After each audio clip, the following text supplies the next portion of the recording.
নমস্কার বন্ধুরা, আজকে আমি নতুন একটি রেসিপি নিয়ে চলে এসেছি। আপনাদের যদি ভালো লাগে তাহলে একটা লাইক, সাবস্ক্রাইব আর কমেন্ট করে দেবেন। চলুন, আমি পেঁয়াজ দেখতে পাচ্ছেন, পেঁয়াজ কাটছি,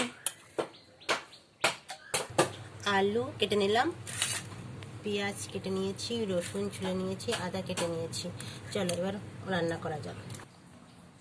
কড়াইটা বসিয়ে দিয়েছি, কড়াইয়ের মধ্যে জল দিয়ে দিলাম।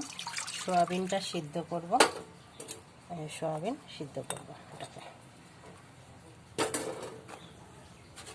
সয়াবিনটা দিয়ে দিলাম।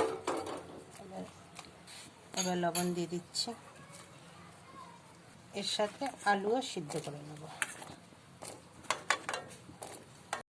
শুকনো লঙ্কা, ধনে, জিরে গোটা বেটে নেব।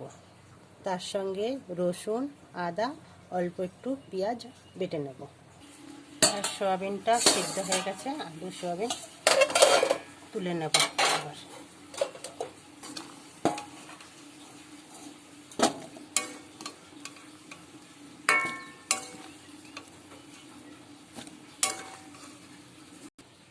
এর মধ্যে ঠান্ডা জল দিয়ে চিপড়িয়ে নেব।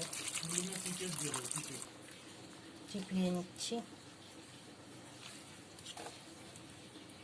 সয়াবিনগুলো।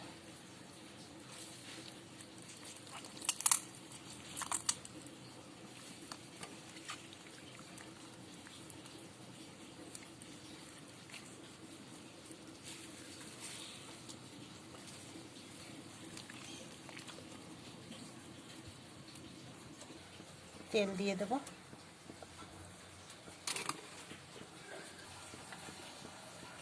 তেলটা গরম হয়ে গেছে, আলুটা দিয়ে দিলাম। আলুটা একটু ভাজা করে নেব। লবণ দিয়ে দেব, হলুদ দিয়ে দেব।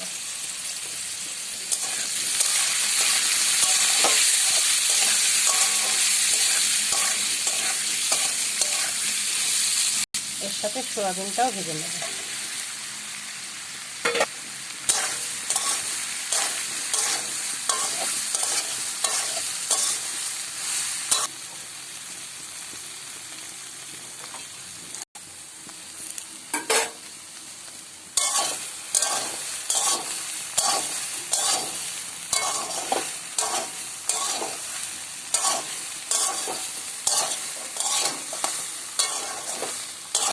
এবার তুলে নেব, ভাজা হয়ে গেছে।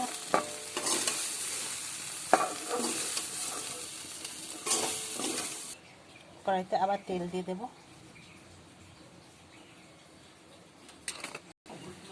তেজপাতা, শুকনো লঙ্কা, জিরে সম্বারে দিয়ে দিলাম।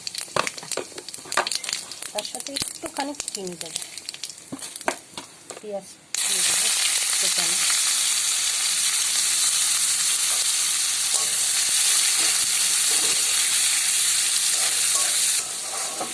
ভালো করে ভেজে নেব।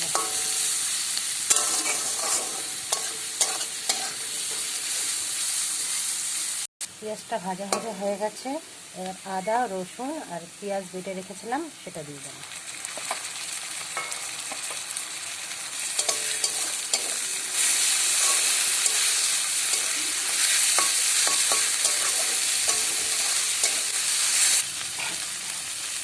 ধনিয়া, জিরা, লঙ্কা বেটেছিলাম সেটাও দিয়ে দিচ্ছি।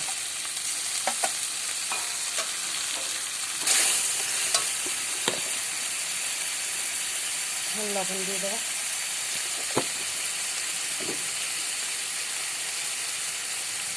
আর হলুদ দেবো,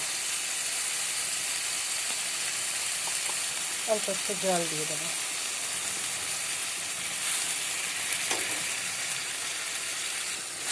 ভালো করে এটাকে কষাবো।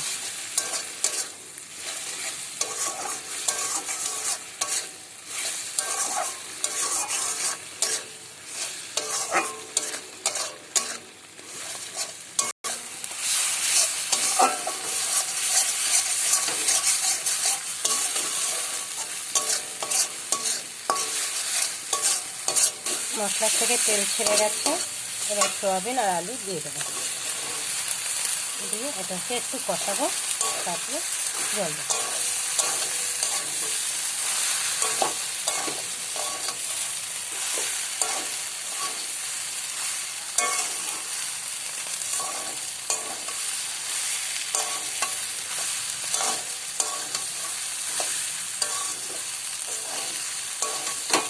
গেছে। এবার জল দিয়ে দেবো, একটু গরম করে রেখেছিলাম জলটা, সেটা দিয়ে দেবো।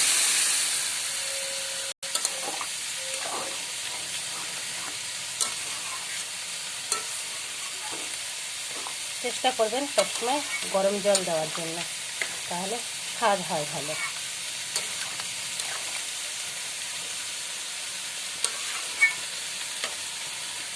এবার একটু ঢেকে রাখবো। গোটা গরম মশলা বেটে নেবো এখন।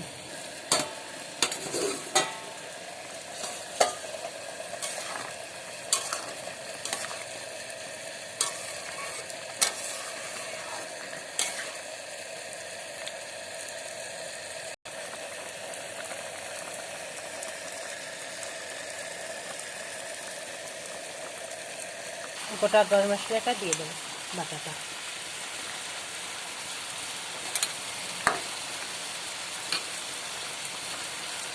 একটু নাড়া দিয়ে দিই, গরম মশলাটা একটু সব কিছু মিশিয়ে যাবে।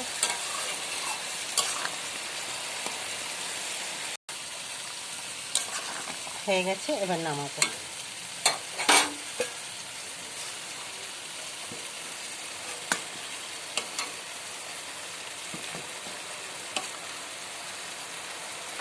বন্ধুরা, আজকের আমার রেসিপিটা তৈরি হয়ে গেছে।